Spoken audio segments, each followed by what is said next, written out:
주님 평화. 자고 일어난 사이에 두 가지 사건이 있었습니다. 하나는 윤석열 대통령이 당선이 되었다는 거죠. 여러분들이 지지하셨던 분도 계실 것이고 그렇지 않은 분들도 계실 텐데요. 여기서 중요한 것은 우리가 누가 되었던 간에 그 사람이 정말 대통령으로서의 자신의 의무를 성실하게 수행하고 책임감 있게 행정부를 꾸려나가길. 그래서 그를 뽑은 사람들뿐만 아니라 뽑지 않은 사람들이라도 한 국민의 대통령으로서 대표로서 돌보고 성실하게 살 수 있기를 우리는 기도하고, 또 대한민국 국민으로서 또 우리의 책임과 의무, 권리를 잘 수행하며 살기를 바랍니다. 아무튼 축하드립니다. 또 하나는 자고 일어난 사이에 312명의 구독자가 생겼습니다. 이렇게 구독자 수가 자꾸만 늘어나니까 너무나 감사하면서도 또 부끄럽고 더 열심히 해야 되겠다는 또 생각이 듭니다. 어쨌든 제 영상을 보시는 분들, 제 영상의 내용들이 그렇게 대단한 것들이 있지도 않고 제가 무슨 특별한 어떤 콘텐츠를 지금 하고 있지 않으니까 별 볼 일은 없지만, 그래도 이 영상을 통해서 여러분들이 주님의 복음 말씀에 한 걸음씩 더 다가가고 여러분들의 삶이 조금 더 성장할 수 있다면 그것만으로도 너무 감사하고 행복합니다. 억만금보다 더 큰 기쁨이 될 것이고요. 여러분 덕분에 제가 하늘나라의 보화를 쌓을 수 있는, 저에게 정말 큰 사랑을 주시는 것과 다름없다고 생각을 합니다. 너무 감사드립니다. 오늘 복음에 정말 마태복음에서의 상상 설교, 루카복음은 산 위에서 내려왔지만 마태복음은 산 위를 올라가셔서 설교를 하시는데, 산이란 곳이 이 성서에서 나오는 곳은 꼭 하느님과 만나는 곳, 뭔가 영적인 곳이에요. 그 산상 설교. 사실 오늘 복음 말씀을 현실적으로 해석하기보다는 영적으로 바라보는 것이 훨씬 더 이해하기가 편합니다. 현실적으로 보면 조금 억울한 측면이 있어요. 우리가 주님께 그렇게 바라고 기도해도 왜 주님 내가 원하는 대로 안 주시고 당신 뜻대로 주시냐. 좀 내가 가끔은 내가 원하는 대로 불량식품이라도 좀 주시지. 당신 목이 못마땅해도 내가 이렇게 간지러워하면 땡깡 피면 좀 주시면 안 돼요? 우리 부모님은 그러던데. 이렇게 생각해보면은 오늘 복음 말씀은 좀 거리가 많을 겁니다. 그리고 내가 남에게 바라는 대로 남에게 해주는 거, 그것도 얼마나 억울하고 분해. 그것도 하루 이틀이지. 맨날 난 그렇게 하고 손해보고 저 남들만 맨날 잘 되면, 이거는 하느님 물론 당신이 복 주실 거 알겠고 나중에 다 하늘나라 보아 싸서 구원받을 거 알겠는데, 문제는 지금 당장 그게 느껴지지가 않는데 나만 뭔가 손해보는 것 같은데 어떡해요? 이런 생각을 할 수 있잖아요. 그래서 이 부분을 현실적으로 보기보다는 좀 신앙 안에서 영적으로 살펴봐야 되지 않을까 싶습니다. 무조건 기본적으로 바탕은 사랑이에요. 사랑을 바탕에 둡니다. 그리고 사랑하는 이에게 내가 해주는 것이 어떤 것인가. 사랑하면 정말 그 사람에게 해가 되는 것을 해주고 싶지 않을 거예요. 해가 되는 것을 절대 하지 않습니다. 사랑을 하면, 진짜 사랑하면. 가짜 사랑은 소유와 집착이 있죠. 그리고 그런 소유와 집착이 여러 가지 문제를 낳잖아요. 데이트 폭력이라던가 가족 폭력도 마찬가지죠. 잘못된 사랑과 집착에, 그리고 어떤 가난 때문에 자살을 하는 엄마가 애기랑 같이 동반 자살을 한다던가, 정말 그건 잘못되고 삐뚤어진 사랑이잖아요. 잘못된 사랑이에요. 자신이야 변명할 것이 있고 핑계가 있겠지만, 그것은 명백히 하느님에게 돌을 던지는 정말 부정한 행동들이거든요. 그러니까 제가 말하는 잘못된 사랑이 아니라 참사랑 안에서 내가 이웃에게 해주는 것, 그것이 바로 오늘 복음의 핵심입니다. 이 사랑이 있을 때 정말 그 사랑하는 마음으로 청하는 기도가 하느님에게는 무엇보다도 아름답고 무엇보다도 강력한 기도가 된다는 거야. 그것이 단순히 내 가족들, 내가 사랑하는, 내가 좋아하는 사람들, 내가 언제든 좋아할 수 있는 사람들에게 향한 게 아니라 내가 사랑하기 어려운 사람들에게까지, 아예 하느님과 무관한 사람들 말고 처음부터 끝까지 회개하지 않는 이들도 있어요. 분명히. 물론 우리가 우리 입장에서는 기도를 해야 돼요. 그 사람들에게 1%라도 0.1%라도 회개의 가능성이 있을 수 있기 때문에 우린 모르니까 기도는 해주겠지만 분명히 하느님과는 무관한 사람들이 존재합니다. 하느님 완전히 거부하고 그냥 지옥으로 가는 사람들이 있어요. 분명히 있어요.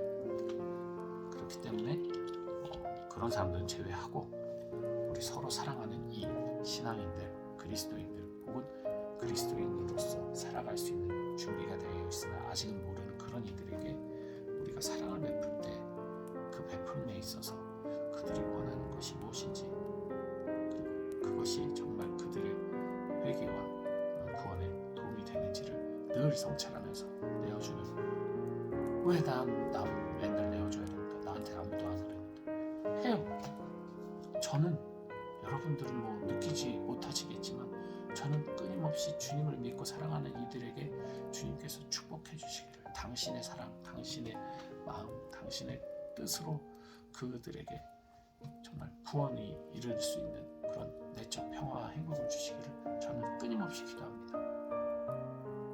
누군지 모르겠지만 그렇게 이 삶 속에서 여러 가지 어려움을 겪으면서도 내 안으로부터 행복을 찾으려고 하고 평화를 얻으려고 하고 주님의 이름을 부르면서 살아가는 모든 주님의 사람들을 위해서 저는 끊임없이 기도해요. 그들은 모르겠지만 이 공기가 나도 모르게, 나는 탐욕스럽게 오늘도 수도 없이 공기를 들이마시고 더러운 이산화탄소를 내뱉거든요. 산소를 먹고. 근데 난 그 고마움 모르고 살잖아요. 저의 기도도 사실은 공기처럼, 여러분들은 모를 수도 있겠어요. 이 방송 안 보시는 분들은 또 저 자체가 누군지도 모를 테니, 지구 반대편에 있는 외국 사람들이 저를 모르잖아요. 하지만 저는 끊임없이 기도하고 있거든요. 그리고 저만 그럴까요? 수많은 사람들이 오늘도 평화와, 인류의 평화와 또 하느님 나라의 영광을 위해서, 즉 우리들이 회개해서 다 주님의 나라로 다시 갈 수 있는 그 축복을 청하면서 기도하고 있거든요. 내가 크게 노력하지 않고 있는 가운데, 내가 뭐 하늘나라 갈 수 있는 뭔가 구체적인 것을 알지도 못하고 살아가고 있는 이 가운데도 끊임없이 많은 이들의 기도는 우리도 모르게 주님의 나라로 이끌고 있어요. 제 영상에서 누누이 말씀드렸지만 우리는 죄를 앉아서 구원받는 게 아니거든요. 어떤 죄든 간에 죄 하나 진 사람과 10개 진 사람 아무 문제가 차이가 없어요. 주님에게는 오직 하나, 주님을 얼마나 사랑하느냐, 그리고 그런 마음으로 이웃을 얼마나 사랑하느냐, 그리고 사랑하는 만큼 얼마나 그들을 위해서 내가 내어줄 수 있느냐. 그게 그냥 내어주고 끝나는 것이 아니라 바로 그렇게 서로 사랑하면서 서로에게 주는 그 사랑의 교환이 하느님이 우리와 나누시는 교감이고 교환이고, 또 그걸 통해서 우리는 영적으로 풍부해진다는 거죠. 오늘 복음의 핵심이에요. 주는 게 단순히 내가 너한테 주고 끝나는 게 아니에요. 또 나는 누군가에게 계속 받고 있는 거죠. 저요? 너무 많은 분들에게 너무나 감사하게도 기도를 받고 있어요. 저를 알지도 못하는 이들에게. 그 얼마나 놀라운 건지 몰라요. 왜 그렇게 기도받는데 나는 왜 맨날 이렇게 아프고, 나는 왜 이렇게 뭔가 부족하고, 왜 내 주변에 이런 안 좋은 사건들이 벌어지고, 나는 왜 억울한 일을 당하고, 이렇게 생각한다면 난 불행한 인간이 되는 거죠.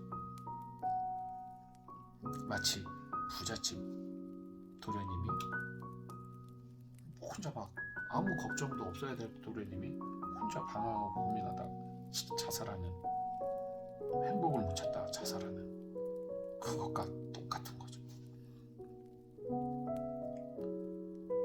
내 행복을 느끼고 누리지 못하고 감사함을 누리지 못할 때, 즉 사랑이 부재된 거죠. 사랑이 내 안에 머물 수 있는 사랑이 없을 때 나는 그렇게 절망으로 치닫고 생명을 포기하는 것에 이르는 것처럼, 그러나 조금만 눈을 돌려보면 보잘것없는 나를 위해서 기도하는 이들이 얼마나 많은지, 또 아무것도 아닌 나에게 도움을 주고 있는 이들이 얼마나 많은지, 관심을 갖고 있는 이들이 얼마나 많은지, 심지어 세상 사람들 중에는 서로 밀명식도 없는데도 그냥 나 이것 좀 해주세요 했을 때 막 돈을 막 갖다 주는 사람들도 있어요. 그건 사랑은 아니죠. 그냥 그 사람에게 그냥 하는 행동에 관심이 있어서 그거 해봐 제주 떨어봐하고 곰이 제주 부리면 이제 뭐 주인에게 사육사에게 돈 주는 것처럼, 그렇게 세상에서도 사랑이 없어도 누군가를 위해서 무언가를 베풀 줄 아는데, 그리스도인이라면, 적어도 신앙인이라면 그리스도인으로서 신앙인으로서의 사랑의 그 마음을 이웃에게 전달할 수 있는 그 정도는 돼야죠. 물론 이것은 그냥 하는 게 아니에요. 절대 그렇게 하라고 해서 시키는 대로 하면 깨닫지 못합니다. 자고로 어떤 일이든 일을 그대로 열심히 할 때는 모르는데 하다가 쉬잖아요. 그럼 내가 왜 이렇게 열심히 일을 하고 있나? 공부 하다가도 공부 잠깐 쉬면서 생각을 가만히 해보고 있으면 내가 이걸 왜 하고 있나? 사실 그것은 내가 하고 싶어서 하는 게 아니라 어떤 목적 때문에, 필요 때문에 하는 거잖아요. 물론 그 결과는 있겠지만, 월급을 받는다던가 시험에 합격한다던가 결과는 있겠지만, 그 과정 안에서는 사실은 내가 왜 이렇게까지 해야만 하는가? 이유는 하나죠. 내가 목적하는 가치를 실현하기 위해서. 그렇다면 사실 우리들의 사랑의 배분도 마찬가지예요. 사실은 하다가 보면 왜 나만 이러고 앉아있지? 왜 난 이렇게 손해보고 있지? 이 생각 들 때 많아요. 근데 우리가 추구하는 가치가 어디에 있느냐를 생각해보면 충분히 갈 수 있거든요. 이해할 수 있거든요. 우리는 하느님 나라를 위해서 사랑을 하는 거예요. 하느님 나라 가려고 진짜 최고의 부유함, 최고의 아름다움, 최고의 선함을 찾아가기 위해서 가는 겁니다. 그래서 중간중간 좀 불합리한 것 같고 납득이 안 되고 이해가 안 돼도 가는 거예요. 우리가 힘들어도 일을 하고 공부하는 것처럼. 그러기 위해서 여러분, 내가 목적한 게 정확해야 되는 거예요. 그냥 두리뭉실 하면 힘이 안 나요. 그렇잖아요. 동기부여가 안 되죠. 하느님 나라를 구체적으로, 하느님 나라 상을 가지고 있어야 돼요. 내가 갈 곳이 어딘지를 많은 묵상과 성찰을 통해 만들어야 됩니다. 근본적으로 우리가 행복하려면요, 묵상과 성찰, 기도를 많이 해야 돼요. 뭐 꼭 경당에 앉아서 이렇게 기도하면서 하는 게 아니라 일상 속에서도 혹은 말씀을 전한다던가, 아니면 좀 주님 하느님께 내가 이렇게 기도하고 하느님께 물어보고 하는 이런 하느님과의 소통, 의사소통 시간을 많이 가져야 돼요. 내 생활 자체가 신앙인의 생활로 살아야지. 뭐 죄를 짓든 안 짓든, 잘 살든 못 살든 내 생활 자체가 신앙인의 삶이어야지. 그래야 신앙인으로서 정말 생각하고 행동하고 표현하지. 내 삶은 완전 세속적인데 잠깐만 기도하고 잠깐만 뭐 하면서 그냥 복음 말씀대로 살려고 하면 못 살아요. 그건 내 생활이 아니기 때문에. 내 생활 안에서 복음을 실천해야지. 내 생활이 아닌, 나한테 익숙하지도 않고 나한테는 되게 거북스럽고 불편한 거, 예수님의 제자 중에서도 예수님 말씀이 불편해서 어려워서 떠난 사람들이 너무 많잖아요. 나에게 맞지 않는다는 얘기예요. 나에게 맞는 신앙생활을 찾아야 돼요. 반드시 내가 이것으로 인해서 기쁘고 주님께 기꺼이 내어드릴 수 있고 또 이웃에게도 나눌 수 있는 그런 나의 삶의 사랑을 만들어야 되는 거죠. 주님이 주신 내 모습에 맞는 사랑을. 그건 노력하지 않으면 나오지 않습니다. 절대. 근데 그 부분을 생각 안 해요. 많은 분들이 그냥 주어진 대로 살고 있어요. 주어진 대로 사는 거 아니에요. 주님이 마련하신 것을 우리는 우리의 자유의지로 선택하며 살아가야 돼요. 주어진 대로 사는 것은 그냥 피조물입니다. 우리는 선택됐잖아요. 우리는 서로 사랑하라고 주님이 아예 만들어줬어요. 그리고 그 사랑을 우리가 제대로 깨달아야 돼요. 무조건 희생하고 무조건 용서하고 아니에요.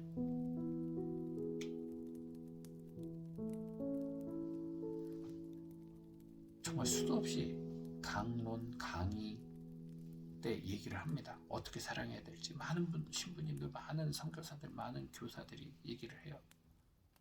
문제는 그래? 그렇구나. 그래, 그런가 보다. 정작 내 삶은 그대로 안 사는 거고. 왜? 너무 이질적이거든요. 맞는 말인데 너무 멀거든. 그렇게 하면 너무 힘들거든. 구원은 주어져 있고 거저 주어져 있고 이미 우리는 하느님 나라의 백성으로 인호가 박혀있는 사람들이지만 그것을 지키기 위한 노력을 하지 않는다면 하느님이 언제고 우리에게 답안지를 주진 않으세요. 하느님의 주시는 그 사랑이 뭔지를 내가 깨닫지도 못하면서 어떻게 내가 사랑을 전하겠습니까? 제가 지금 드린 말씀 두 가지는 빼야 됩니다. 그러니까 기도, 앉아서 기도 많이 해라, 기도해라, 뭐 연경기도 많이 해라, 이 얘기 아니에요.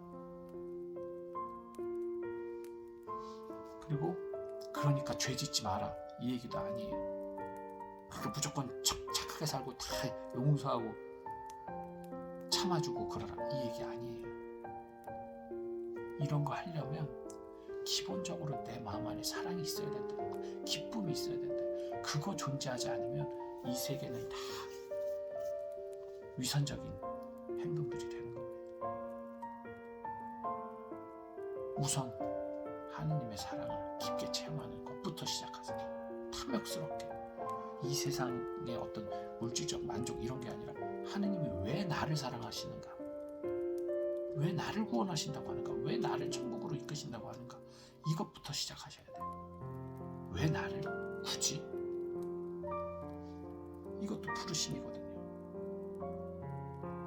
내가 그렇게까지 신자니까 살긴 하지만 내가 그렇게까지 천국을 간절히 바라나? 한번 생각해 보십시오. 내가 그것의 깊이가, 간절히 바라는 깊이가 얼마만큼인지 아는 만큼 내가 하느님을 사랑하는 수준이 지금 이거구나라는 걸 알게 됩니다. 그래서 그 마음을 내가 키우는 만큼 돌이켜서 생각해 보면서 내가 얼마나 많은 사랑을 사실은 받고 있고 얼마나 많은 은총 속에 살고 있는가를 내가 느끼는 만큼 그만큼 나는 사랑을 줄 수가 있어요. 우리는 반영할 수밖에 없는 존재거든요. 그러니까 하느님의 사랑, 하느님의 빛을 받아서 그 빛을 우리 안에서부터 반영해서 이웃에게 보여줄 수밖에 없는 존재이기 때문에 안타깝게도 내 스스로가 빛을 만들어가지고 하는 게 아니라 주님의 빛을 받아요. 그래서 근데 그것을 스스로 깨닫기 어렵기 때문에 하느님의 빛을 받은 그들 사랑, 나를 정말 진심으로 사랑하는, 육신을 사랑하는 나의 육신, 나의 어떤 세속적인 것을 사랑하는 게 아니라 나 존재를 사랑하는 그들을 바라보면서 그들의 빛을 보면서 주님께서는 저런 빛을 주시는구나, 거기에서 깨달음을 얻고 나도 내 빛을, 내가 주님으로부터 받은 빛을 기꺼이 내가 이웃에게 보여주는, 밝히 비춰주는 그 삶부터 시작이 돼야 됩니다. 사랑을 깨달으셔야 돼요. 하나님의 사랑. 어떻게 깨닫느냐? 아까 말씀드렸잖아요. 수많은 설명들과 가르침들이 있어요. 근데 그것을 이질적으로 보는 게 아니라 우리 시험 볼 때 공부하듯이 외우는 것이 아니라 진짜 거기서 작은 하나부터라도 실천하십시오. 아까 말씀드린 거 배제하고 죄, 무조건적인 선해, 무조건 이것은 내가 사랑을 바탕으로 두고 시작해야 된다는 거. 사랑 없으면 아무것도 아니라는 거 기억하시길 바랍니다. 오늘 하루 행복하세요.